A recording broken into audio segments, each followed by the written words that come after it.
wanted to do something a little different this week and kind of highlight some of the differences between the Danville show and the Brownsburg show, just to kind of give you an idea of how much of a living and breathing product this is, and not just a thing that we go out and do the same thing every week. So we'll highlight some of the changes that went on in those 2 weeks that we had off. And I do want to take this time to thank West Middle School and First United Methodist Church again for donating gym time. Without that, we wouldn't be able to make a lot of these changes possible. So the very beginning of this show, quite a bit different. The outside stage is exactly the same, but what we did was put Allie, our soloist, on the middle of the or on the side of the table. So you're seeing the bottom screen is Brownsburg, and the top screen is Danville. So we put her over on the side, interacting with this picture frame to make it clear from the very beginning that we're remembering somebody. With her standing on the middle of the table, it had a really cool feel, but we're just not seeing the chair notice up until that point. Most of this still stayed pretty much the same. Not a lot of changes here. Most of the things that we've changed between these 2 weeks was opening up some of these forms, so you can even see as the dancers are going off to the left side. We've opened that up a little bit more to kind of have more space, so all of the performers have a little bit more room. We also changed Carly's solo significantly, so she's doing a little bit more than she used to. This is where we really start getting into a lot of the major changes. We're opening up this stage a little bit more, so you can see that the stools actually make a curve instead of that straight line. It opens it up and actually lets us clean a little bit more, so you can kind of see what's going on a little bit more clearly than when we're in that straight line.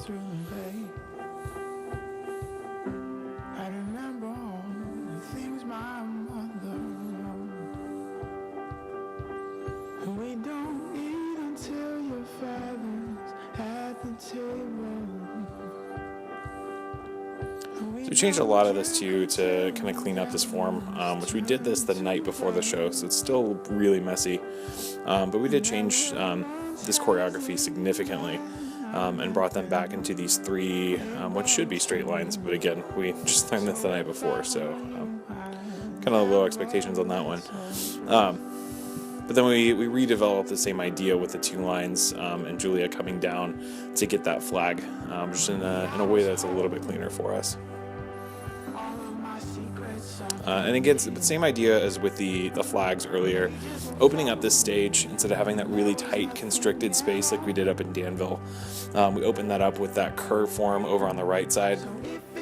And then we also changed some of the facings here to kind of bring that in a little bit more, so you can see that all the rifles are facing on that 45. The flags are facing into them, so they're kind of competing with each other.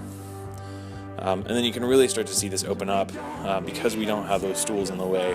We've opened up this spiral form and given them a little bit more room to breathe and perform.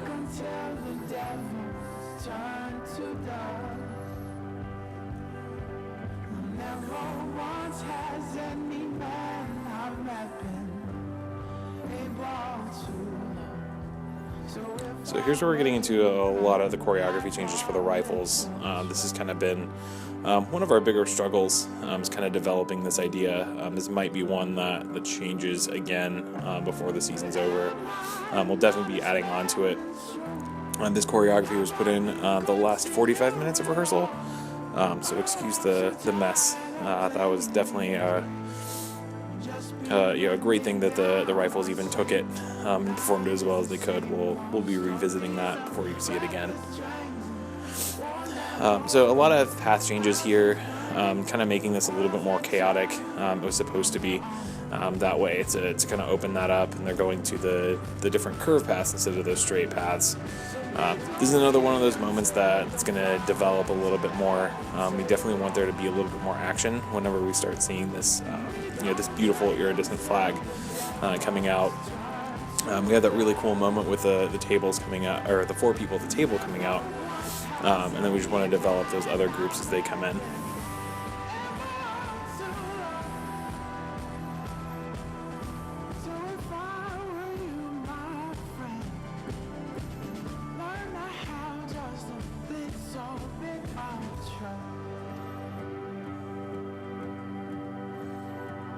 And then you see Alexa coming in a little bit more of an angle to kind of give that more of a dramatic feel. So So, of course, we have a lot more work to do, a lot of things that we really want to clean up, and kind of develop that story a little bit more. They're kind of the two main things that we want to focus on as we move through the rest of the season. Special thank you to our sponsor for this week, Steel Commercial Cleaning. Thank you so much for your support. We really couldn't do what we do without you. Our next performance is February 20th, this Saturday at Greenwood. Greenwood is the first time that you'll be able to see all three of the Martinsville teams competing at the same show. We're all in different classes, but all at the same site, so you'll be able to see varsity, junior varsity, and cadet all in one performance. Also, just a reminder that for the next week, we are selling Middle David's candles. It's our main fundraiser for the year, outside of our sponsorship drive. If you're interested, find your favorite Color Guard member or message us on our Facebook page, and we'll do our best to get something started for you.